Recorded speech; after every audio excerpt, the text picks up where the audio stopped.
Hello learners, आज मैं आपको शेप कैसे इंसर्ट करते हैं या शेप को सेट कैसे करते हैं, रिसाइज कैसे करते हैं, एक शेप को दूसरी शेप के पीछे कैसे ले जाते हैं, या शेप अगर किसी टेक्स्ट के ऊपर है तो टेक्स्ट के पीछे कैसे ले जाते हैं, और पीछे अगर कोई शेप चली गई टेक्स्ट के तो उसको कैसे सिलेक्ट करते हैं, कलर कैसे करते हैं, बॉर्डर कैसे करते हैं। बहुत सारे शेप के फीचर्स हैं जो मैं आज आपको इस वीडियो में बताने वाला हूं। तो आइए बताते हैं शेप्स के बारे में।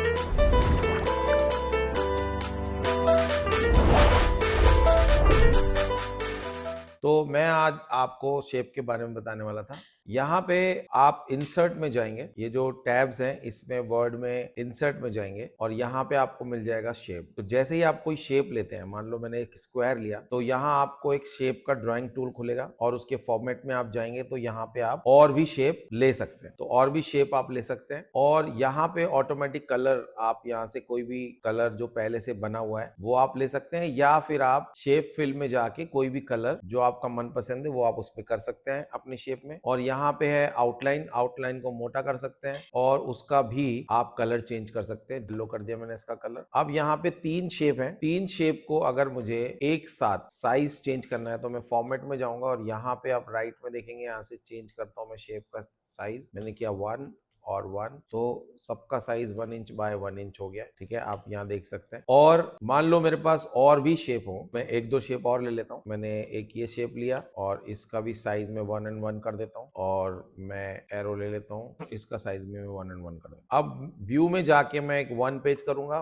1 पेज करके आपको यहाँ सारा के सारे शेप दिख जाएंगे। मान लो मैंने एक शेप यहाँ रखी और एक शेप मैंने रखी यहाँ नीचे, और फिर मैंने सारी शेप्स को यहाँ पे एक एक करके सिलेक्ट किया शिफ्ट दबा के, और मैंने फॉर्मेट में गया और फॉर्मेट में जाके अलाइनमेंट, अलाइनमेंट में जाके यहाँ पे आप देखेंगे लेफ्ट अलाइन, तो यहाँ लेफ्ट से अलाइन हो गया, या सेंटर अलाइन, सेंटर से अलाइन हो गया। और अब मुझे करना है डिस्ट्रीब्यूट वर्टिकली। जैसे ही मैं ये करूंगा, इन सबके बीच का जो डिस्टेंस है वो बराबर हिस्सों में बट जाएगा। तो आप देखेंगे एग्जैक्ट बराबर बराबर हिस्सों में बट गया है। तो सबके बीच का जो गैप है वो बिल्कुल सेम है। तो ये बिल्कुल सुंदर लगने लग गया अभी। और सपोज मुझे एक और एरो की जरूरत है, तो मैं यहाँ जाऊंगा और मैं यहाँ पे एक एरो लगा दूंगा। शिफ्ट दबा के मैंने एरो दबाया तो बहुत सीधा एकदम एरो आया, और फिर मैं आउटलाइन में जाके इसकी लाइन को मोटा कर दूंगा थोड़ा सा, और फिर मैं कॉपी 1 2 3 4 मैंने 5 पेस्ट कर दिए। इसको मैं बिल्कुल सेंटर में यहाँ लाऊंगा और इसको मैं ऊपर सेंटर में इसकी शेप में स्क्वायर के सामने बिल्कुल सेंटर में ले आया मैं। फिर मैं शेप दबा के वापस से मैंने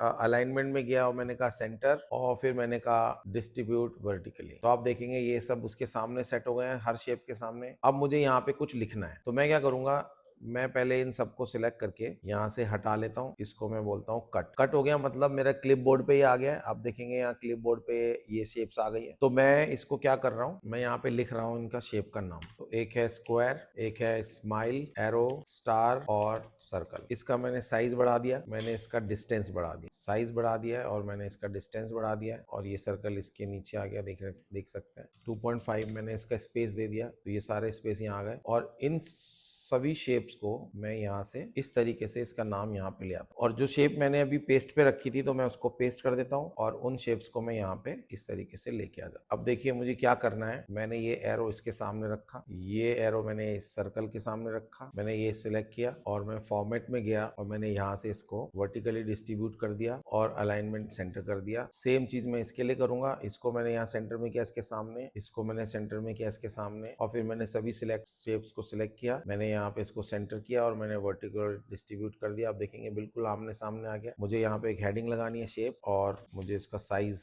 जो भी रखना है वो रखना है, और सेंटर और अंडरलाइन। तो आप देखेंगे ये बहुत ही बढ़िया सा एक असाइनमेंट बन गया। एक और जो चीज मैं आपको बताने वाला था वो ये है, सपोज ये वाली जो शेप है ये थोड़ी और बड़ी होती, और ये शेप थोड़ी और बड़ी होती, और ये शेप थोड़ी सी बड़ी होती, और स्टार सबसे छोटा है। स्टार को मैं एक और कलर दे देता हूँ, ऐसा कलर जो किसी और के पास नहीं है। तो यहाँ पे मैंने उसको एक और शेप दे दिया है। अब मैंने ये सिलेक्ट करना है, सिलेक्ट करना है, सिलेक्ट करना है, सिलेक्ट करना है, सिलेक्ट करना है, और मैं यहाँ पे जाके जाऊंगा सेंटर, और मैं जाऊंगा सेंटर। इसको मैं एक और पेज पे लेके मैं दिखाता हूँ आपको। तो आप देखेंगे ये आगे आ गया, ये अभी इसके पीछे कुछ छुप गया है। तो मैं क्या करूंगा, यहाँ जाऊंगा और यहाँ पे जाके मैं करूंगा send to back, send to back से सबसे पीछे चला गया और मैं इसको बोलूंगा सेंड बैकवर्ड, सेंड बैकवर्ड। आप देखेंगे ये शेप सब दिखने लग गई है, जो पीछे थी वो आगे आ गई है। अगर मान लो कि मुझे अभी आप देखेंगे कि ग्रीन के पीछे ब्लू है और ब्लू के पीछे स्क्वायर ये जो ऑरेंज है, अगर मुझे ऑरेंज ग्रीन और ब्लू के बीच में लाना है तो मैं कैसे करूंगा, ऑरेंज को मैं पकड़ूंगा और इसको फॉरवर्ड करूंगा मैं, तो आप देखेंगे ये ब्रिंग फॉरवर्ड, तो आप देख रहे हैं ब्रिंग फॉरवर्ड हो गया, मतलब ये ब्लू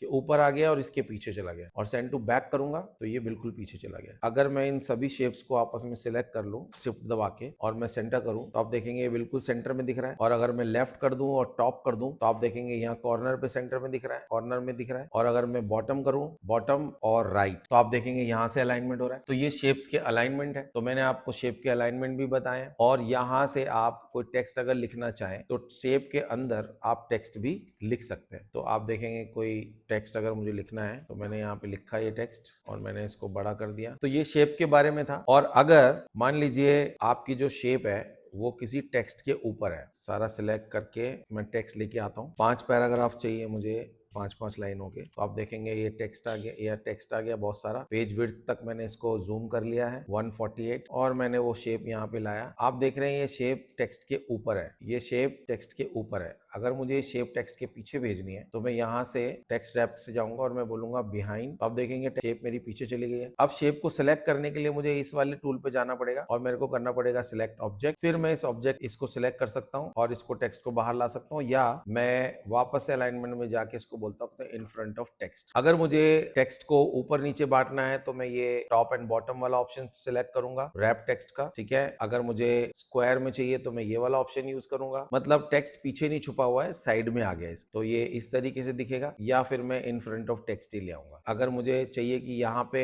साइड में ही आ जाए तो मैं स्क्वायर करूंगा और आप देखेंगे साइड में आ गया। जब मैं इसको जस्टिफाई करूंगा तो आपको लगेगा ये बिल्कुल स्क्वायर में एक सेट हो गया। तो आपने यहाँ किसी की फोटो लगी हुई देखी होगी किसी टेक्स्ट पे, तो इस तरह से आप इस शेप को इस्तेमाल कर सकते हैं। और मुझे कमेंट करके बताइए आपको ये वीडियो कैसी लगी और आपके किस तरह काम आएगी, मुझे जरूर कमेंट करके बताएं, मुझे मोटिवेट करें। इस तरह की काम की वीडियो मैं आपके लिए लाता रहूंगा। आप मेरा Instagram page, Facebook page follow करें और मेरा यूट्यूब चैनल सब्सक्राइब करें, cloud vision computer institute. Thank you so much.